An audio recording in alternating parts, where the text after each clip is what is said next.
you took an oath to the Constitution. Isn't it unconstitutional to say you cannot exercise your carrying license?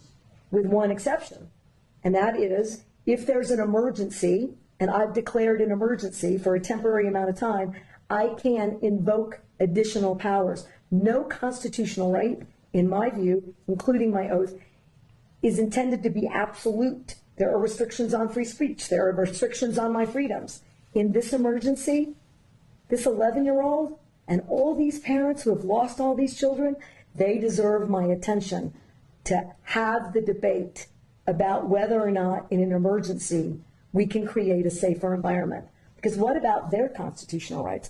I took an oath to uphold those too.